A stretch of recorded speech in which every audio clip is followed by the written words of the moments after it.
Hey ring makers, today's tip is to help prevent cracking in your pieces by checking for hairline cracks, which most often occur on the non-factory side of your coin, which is this side, the side that you would hole.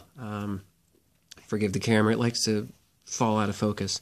So your factory side is your reeded side, or this side here, the outside. Your non-factory side is the side that you either punched your hole in or drilled your hole in, or however you put your hole in your coin. So that's what we're going to be looking at. So I like to keep a loop, a jeweler's loop or just a loop.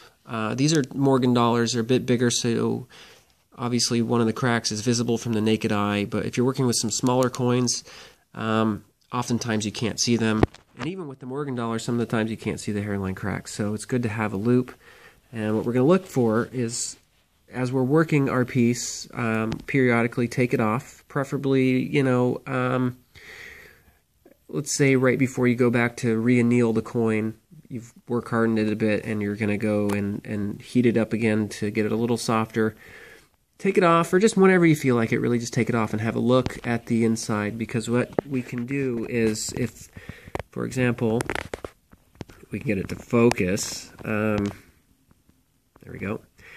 You notice here right away that I've got several hairline cracks, and a lot of the times they're going to be a little smaller than that. They're going to be something you don't quite notice, and they're a bit scary at first. You're going to think, okay, I went and I spent $60 to $70 on a nice uncirculated Morgan dollar to make a nice ring, and now it's ruined. It's going to split on me, because these hairline cracks is what causes the ring to split. So what we would do is we just take a flat file at the first sign of a hairline crack, and we would file it out until that hairline crack is gone, and you just give it another go, and hopefully it won't crack again. The cracking most often will occur on where a piece of the high relief detail meets the low relief. So like, for example, the wing on this Morgan dollar, your hairline crack would most often occur on a piece like this, where there's two pieces are meeting here. It's just a great spot for it to go weak and crack, because you're banging metal on metal. These ones, the story's a little different. These were in a house fire, so I kind of expected these to probably crack, since they had been in, a house fire. And they were pretty much ruined. I was hoping that they'd work, because I thought the story would go nicely with the pieces, but it didn't work out that way. Another thing you want to look for is not just these little vertical cracks, but on this one, which is from the same house fire, we've got a little horizontal crack, which I think are caused from just little bits of like bubbles in the actual metal itself.